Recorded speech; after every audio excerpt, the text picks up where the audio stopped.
Hey folks, I have something a little bit different for you today.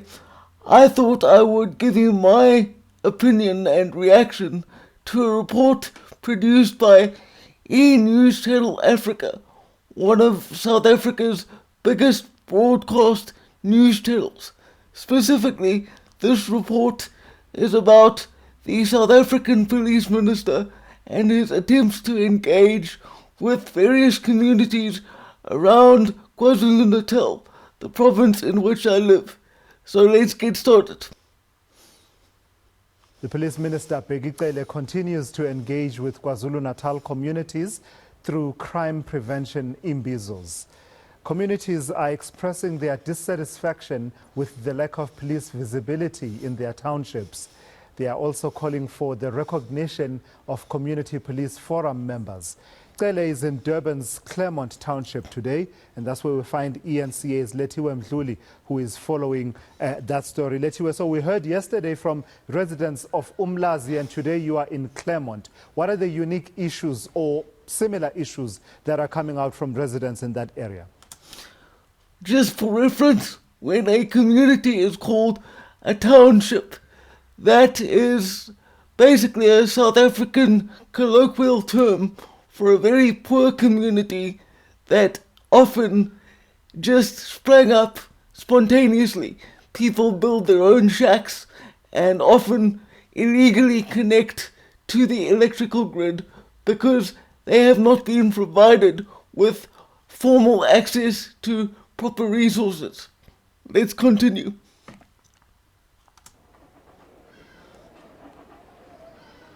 Well, Tulasizwe, there's nothing unique coming out of this imbizo here in Claremont. Residents basically who are living in these hotspot areas are raising the same things, same issues, mostly having to do with the lack of resources that the police have in these areas. We spoke to a lot of residents in Umlazi yesterday. We spoke to residents here in Claremont as well, who shared that there's not enough police stations, there's not enough police vehicles. A lot of those issues contribute to the crime in these areas, and of course they are considered hotspot areas. Here in Claremont, they were raising issues about drug use and also home robberies, and the residents are basically saying that they're growing tired. Well, they were addressing that engagement with the police minister earlier on. This is what they had to say. Siyacela transformation ibe khona ezisikhula ekuthenini yona le CPF ikwazi ukufaka ama-program athile azoheha i-youth ngaphakathi. Mhlambe ama-program azokwazi ukuthi afake i-community safety, afake i-basic policing, afake safety in society. Iy'kole azikho safe kakhulu. Masingacela nje babundosi nihlangane no MEC wa education hlangane nonke. Ake nisifakele i-fencing yangempela ey'koleni. Siyazama singama governing bodies ney'kole ngalama norms and standards amancane. Sivale sibiye sivale opotsho. Uthi uvalile ngakusasa sebe uvulile kwenye indawo. And So, just to clarify a few things, because obviously most of that was not in English, what the first guy was asking for was for resources for what are called CPFs. In South Africa, CPF stands for Community Policing Forum. And what a CPF is supposed to do is to work in partnership on a voluntary basis with police to keep communities safe. What the first guy was asking for was for resources basically to train CPF members so that they have a professional standard by which to hold themselves accountable, as well as professional training for what to do in dangerous situations.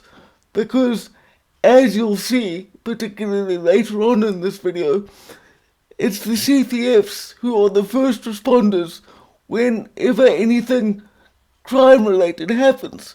It's people within their own communities having to step up and protect themselves because the cops just aren't around to do it. Now, the woman who spoke after him in that clip was asking for more resources to be allocated to make schools safe, because that's another burgeoning problem here in South Africa. Schools are no longer kind of just places where you can go and safely learn and be educated. There are stabbings in schools, teachers are targeted, students have weapons on them. One of the problems is, as she said, that the schools are not properly fenced off, so they're easy for external criminals to break into. All in all, it's just a mess, really.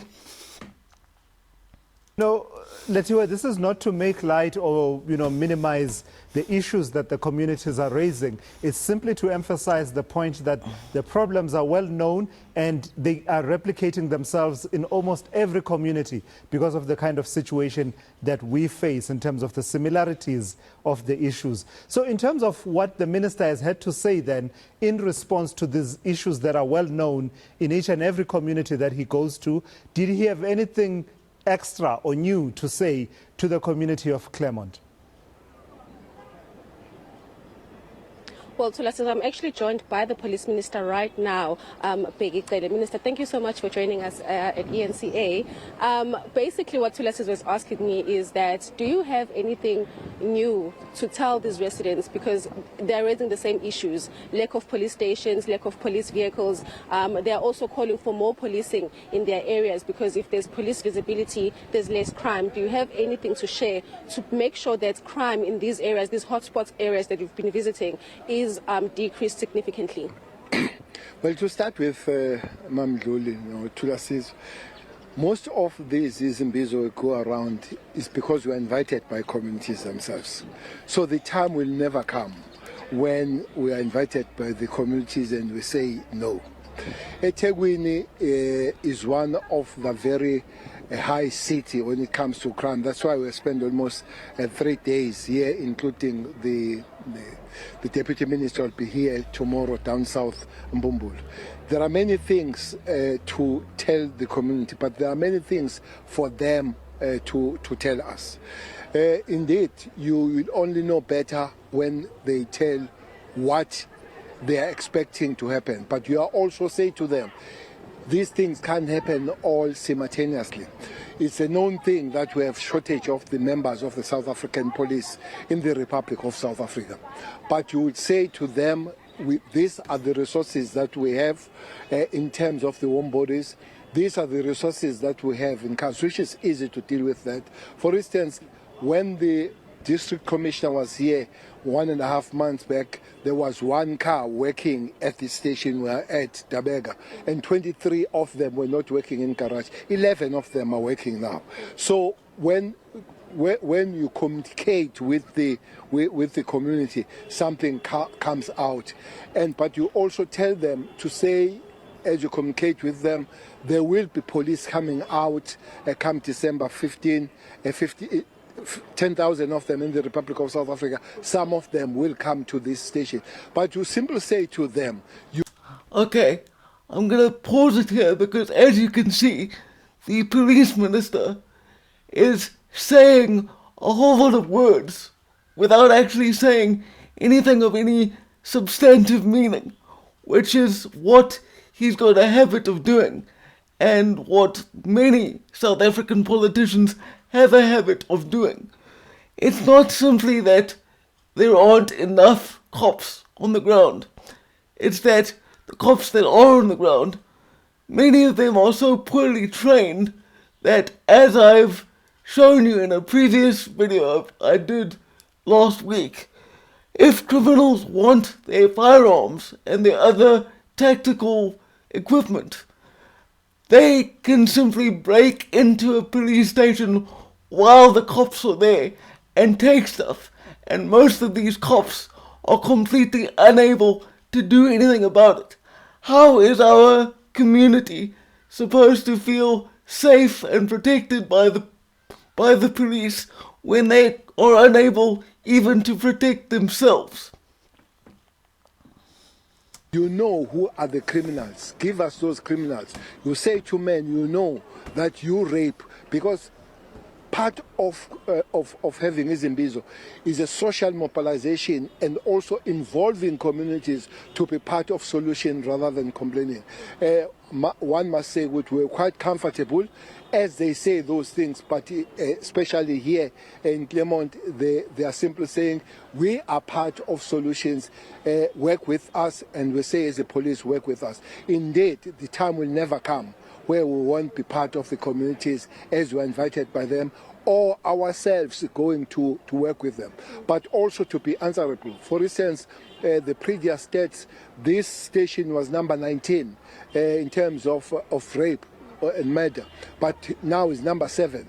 So we must find out, and also our police to be part of that, to be told if they are misbehaving, and we are able to correct those things together with the community. There's a lot of things that community. Notice how he uses soft language in terms of police corruption. He frames that as they must tell us if police are misbehaving. Misbehaving is a word you use in reference to a naughty child, not a police officer who is himself engaged in criminal behavior. Are calling for, and one of the issues that you've raised in that Imbizo is that you don't have the resources or the funds. Where is the money going to come from to help communities fight crime?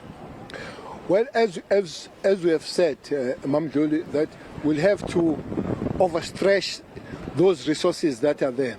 But there is a little bit of difference. As for last 2 years, financial years, we never have a single member or single recruit that was trained at the police stations. So at least this financial year we've got 10,000. That is to go little bit, very little bit forward. Next year we are working between 5 and 10,000, though resources we are told that are there. It doesn't mean that when those resources are not enough, nothing can be done. But we also say to them, they should be part of multiply force in terms of creating structures like CPF, Neighborhood Watch, as they are. We have seen them there working together. But indeed, the state resources are not enough to take on board for every other needs of the various communities. You heard that more things. Okay, another point to make here is that he keeps saying that government doesn't have enough resources to provide what is necessary to protect communities from criminals.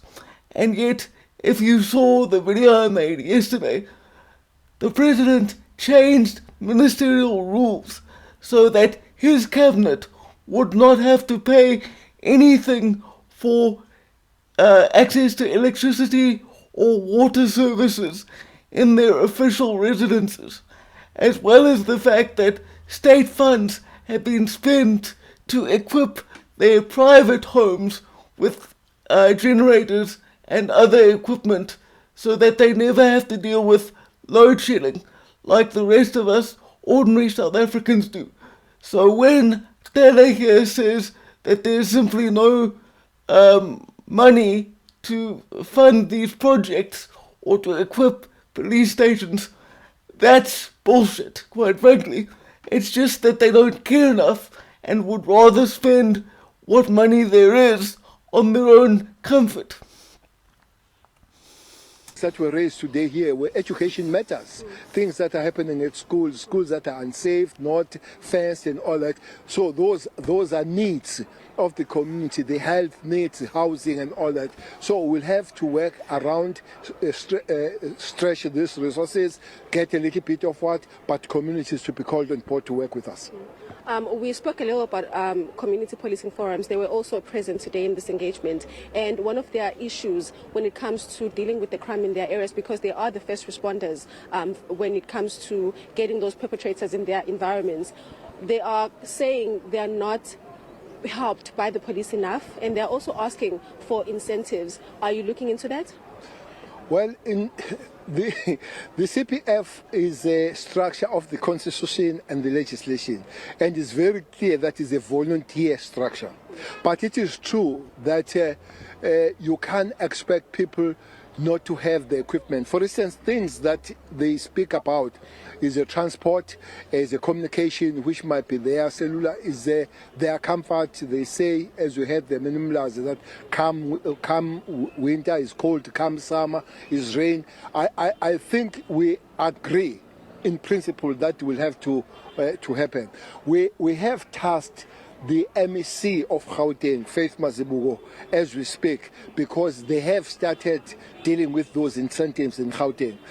She will make a presentation now in November when it comes to MINMEC, and we see that provinces, both national and provinces, what can they do to assist those people? For instance, we have an extra budget for the top 30 stations when it comes to crime, especially murder and rape. And you did see that this station is on the top 30. And then it does fall in the category where the assistance in terms of support for these structures can come soon. Thank you so much. You are welcome.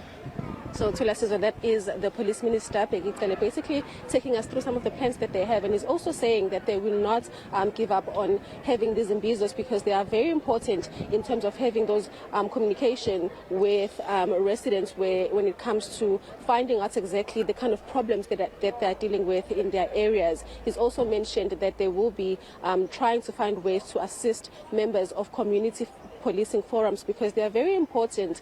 They raised some very important issues during that engagement there, saying that they do not have guns, they do not have vehicles, but they are the first responders when it comes to communities having trouble with criminals. So they are asking the police to basically just assist them a little bit more when it comes to fighting crime in these hotspot areas. Yeah, and that's an important conversation because that's part of the mandate that was given to our new police commissioner, that community policing and community and police relationships will need to be improved. Let's leave it there for now. That's ENCA's Letiwe Mdluli out in Claremont in KwaZulu-Natal there, tracking that visit by Minister Peggy Cele.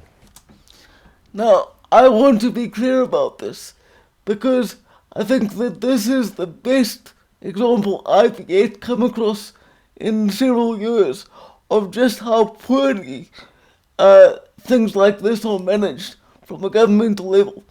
You can tell there that the police minister doesn't seem overly concerned with what he's been confronted with by the community.